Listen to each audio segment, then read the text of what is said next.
गिरगिट की तरह रंग बदलने वाला इंसान कभी भी वफादार नहीं हो सकता। यह बात हमेशा याद रखना। नमस्कार दोस्तों, मैं ज्योतिष आचार्य वासुदेव मिश्रा आपका अपने चैनल भविष्यवाणी पावर ऑफ द लॉर्ड में हार्दिक स्वागत करता हूं। आज चर्चा होगी ग्रहों के सम्राट सूर्य महाराज के राशि परिवर्तन प्रभाव की। जी हां दोस्तों, 15 जनवरी 2024 की प्रातः लगभग 3:05 के आसपास भुवन भास्कर सूर्य अपनी वर्तमान अग्नि तत्वीय राशि धनु राशि को छोड़ करके अपने शत्रु शनिदेव की साधारण राशि मकर राशि में प्रवेश करने जा रहे हैं, जहां की वह 13 फरवरी 2024 की दोपहर तक रहेंगे और इसके पश्चात राशि परिवर्तन करके कुंभ राशि में प्रवेश कर जाएंगे। ऐसे में दोस्तों, आप लोगों के लिए यानी कि तुला राशि वालों के लिए सूर्य महाराज का यह गोचर आपके जीवन में क्या प्रभाव लेकर के आ रहा है। जी हाँ, क्या कुछ देकर जाएंगे, किन किन क्षेत्रों में विशेष तौर पर आपको सफलता की प्राप्ति होगी, वहीं किन किन बातों का आपको ध्यान रखना है और सम्राट सूर्य के इस गोचर प्रभाव को और ज़्यादा श्रेष्ठ बनाने के लिए आपको कौन सा उपाय करना चाहिए, इन सभी प्रकार के प्रश्नों का उत्तर आज के इस कार्यक्रम में आपको मिलने वाला है। इसलिए अगर आप भी एक तुला राशि के जातक हैं तो कार्यक्रम को अंत तक देखने का प्रयास कीजिए।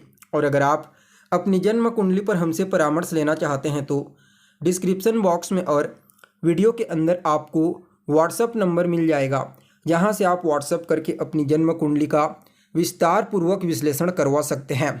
तो दोस्तों, कौन है सूर्य? हमारी आत्मा के कारक ग्रह हैं सूर्य।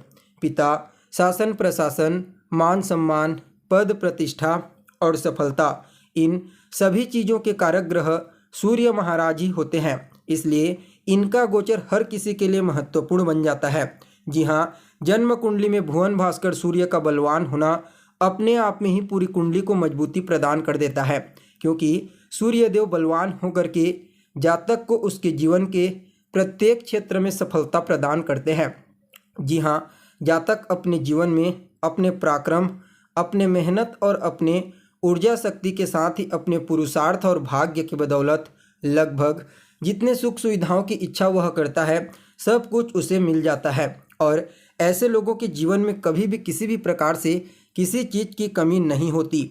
और ऐसे लोगों का जो व्यक्तित्व होता है वह हमेशा सूर्य के समान बिल्कुल प्रकाशवान होता है। चारों तरफ से इन्हें मान सम्मान, ख्याति, प्रतिष्ठा और प्रसिद्धि की प्राप्ति होती है।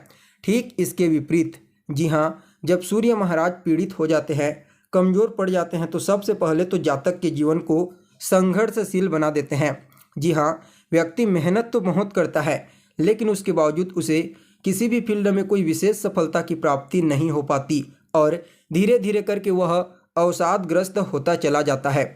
एक समय ऐसा आता है जब पूरी तरह से वह निराश और हताश होकर के अपने आप को कमज़ोर मानने लगता है।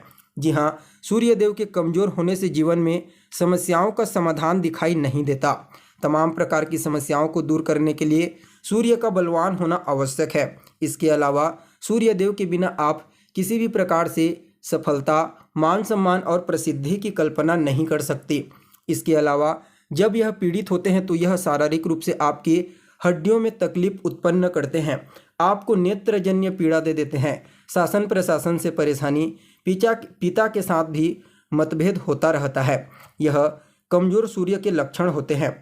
इसलिए दोस्तों, चाहे जन्म कुंडली हो या फिर गोचर कुंडली, सूर्य महाराज का बलवान होना बेहद आवश्यक है, तभी वह अपना सर्वश्रेष्ठ परिणाम दे पाते हैं। वैसे तो सूर्य महाराज का जो राशि परिवर्तन होता है वह लगभग हर 30 दिन में हो जाता है। इसलिए हर महीने सूर्य देव राशि परिवर्तन करते हैं, जिसे हम संक्रांति के नाम से जानते हैं। लेकिन दोस्तों, जब बात मकर संक्रांति की होती है तो यह थोड़ा ज़्यादा ही महत्वपूर्ण और विशेष बन जाता है, क्योंकि पहले तो सूर्य यहाँ पर उत्तरायण होते हैं और दूसरा, सूर्य महाराज इस राशि में आने से पहले देवगुरु बृहस्पति की मूल त्रिकोण राशि धनु राशि में गोचर करते हैं। गुरु के घर में गोचर करते हुए सूर्य महाराज एक शिष्य के समान एकांतवास में गुरु से ज्ञान ग्रहण करते हैं और जब धनु राशि से निकलते हैं तो उन्हें बृहस्पति महाराज के द्वारा विशेष तौर पर आशीर्वाद और शक्ति की प्राप्ति हो जाती है। और जैसे ही वह मकर राशि में प्रवेश करते हैं, वैसे ही अपने आप को बेहद प्रभावशाली शक्तिशाली बना करके लगभग हर किसी को श्रेष्ठ परिणाम प्रदान करने लगते हैं। तो दोस्तों देखिए, आप लोगों के लिए यानी कि तुला राशि वालों के लिए सूर्य महाराज अभी वर्तमान समय में आपकी कुंडली के तीसरे भाव में गोचर कर रहे हैं और यह इनका जो गोचर है यह अभी तक आपके लिए अत्यंत ही श्रेष्ठ था। अब तीसरे भाव से निकल कर के चतुर्थ भाव में आ जाएंगे और यह जो चतुर्थ स्थान होता है वैसे तो यह दो ग्रहों के लिए काफ़ी बेहतर होता है, चंद्रमा और बृहस्पति। इसलिए सूर्य के मित्र होते हैं दोनों ग्रह, परिणाम स्वरूप चतुर्थ भाव में अत्यंत ही श्रेष्ठ परिणाम प्रदान करते हैं। सबसे पहले तो चतुर्थ भाव में गोचर करते हुए सूर्य महाराज आपकी मानसिक स्थिति को ठीक कर देंगे। जी हाँ, इस समय आपका मन अपने लक्ष्य के प्रति एकाग्रचित रहेगा। माता के साथ तालमेल में काफ़ी हद तक सुधार होने की प्रबल संभावना है। अगर आपकी माता को पुराने समय से कोई सेहत से संबंधित समस्या है तो समझ जाइए सूर्य महाराज की कृपा से उस समस्या से उन्हें मुक्ति मिलने वाली है। इस समय आपको जनता के बीच में प्रसिद्धि मिलेगी, मान सम्मान मिलेगी, आपकी ख्याति बढ़ने वाली है। जो लोग राजनीति के फील्ड में कार्यरत हैं, जी हाँ पॉलिटिशियन हैं, उनके लिए भी सूर्य महाराज के इस गोचर काल को अत्यंत ही श्रेष्ठ सफलता प्रदायक कहा जा सकता है। देखिए, चतुर्थ स्थान आपके भूमि, भवन, मकान, वाहन इन सुखों का होता है। परिणाम स्वरूप सूर्य महाराज इन तमाम प्रकार के सुखों में वृद्धि करने का प्रयास करेंगे। जी हाँ, अगर आप इस समय किसी प्रॉपर्टी में निवेश करने के बारे में सोच रहे हैं तो समझ जाइए वहाँ पर आपको लाभ मिलेगा। कोई मकान खरीदना चाहते हैं या फिर कोई वाहन खरीदना चाहते हैं तो निश्चित तौर पर आप अपनी माता के नाम पर खरीद सकते हैं। वह आपके लिए अत्यंत ही शुभ और प्रॉफिटेबल साबित होगा।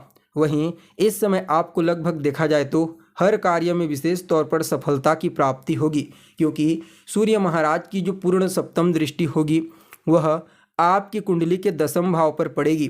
परिणाम स्वरूप आपको आपके कार्य क्षेत्र में चाहे आप किसी भी प्रकार का कोई कार्य क्यों न करते हों, वहाँ पर विशेष तौर पर सूर्य महाराज की कृपा से इस समय सफल होने से कोई नहीं रोक सकता। इस समय निश्चित तौर पर आप अपने कार्य क्षेत्र में, करियर में विशेष सफलता की प्राप्ति करेंगे। जी हाँ, चाहे आप प्राइवेट सेक्टर में कार्य करते हैं या फिर गवर्नमेंट सेक्टर में कार्य करते हैं, खास करके यह समय गवर्नमेंट सेक्टर में कार्य करने वाले जातकों के लिए थोड़ा ज़्यादा ही बेहतर और श्रेष्ठ परिणाम देने वाला साबित होगा। अगर पहले से आप गवर्नमेंट सेक्टर में कार्य करते हैं तो समझ जाइए इस समय आपका वर्चस्व, आपका रुतबा बढ़ने वाला है और आपको उत्तरोत्तर तरक्की की प्राप्ति होगी। जी हाँ, आपके इंक्रीमेंट में तो वृद्धि होगी ही होगी, साथ में देखा जाए तो इस समय आपकी प्रतिभा खुल करके सबके सामने आएगी।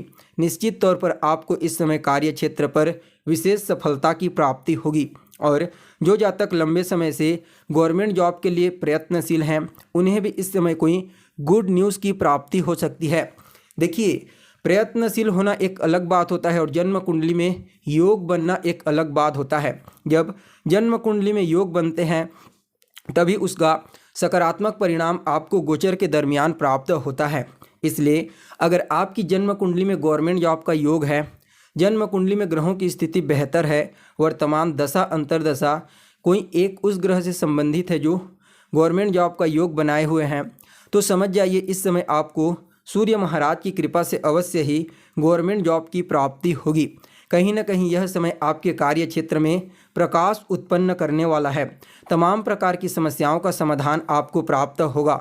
हर प्रकार से आपके कार्य क्षेत्र में आगे बढ़ने के लिए आपको कुछ नए अवसर प्राप्त होंगे और आपके लिए यहाँ पर प्लस पॉइंट एक यह हो जाएगा कि सूर्यदेव आपकी कुंडली में आपके लाभ भाव के स्वामी बनते हैं और चतुर्थ स्थान में गोचर करेंगे, तो आपके भौतिक सुखों के द्वारा और आपके कर्म क्षेत्र के द्वारा आपको इस समय पूर्ण रूप से लाभ की प्राप्ति होने वाली है। जी हाँ, धन का आगमन तो बड़ी मात्रा में होगा ही होगा, साथ में आपको और अन्य क्षेत्रों से विशेष तौर पर इस समय लाभ की प्राप्ति होने वाली है और यह आपके लिए अत्यंत ही श्रेष्ठ साबित होगा। हर प्रकार से इस समय आपके जीवन में तरक्की, सफलता और खुशहाली का आगमन होगा। जी हाँ, भले ही सूर्य महाराज आपके राशि यानी कि शुक्र देव के शत्रु होते हैं, आपकी राशि के मालिक के, लेकिन फिर भी उनका यह जो गोचर है आपके लिए अत्यंत ही श्रेष्ठ साबित होगा। हर प्रकार से आपको लाभ प्रदान करेगा। इसलिए जितना ज़्यादा हो सके सूर्य महाराज के इस गोचर का लाभ उठाने का प्रयास कीजिए।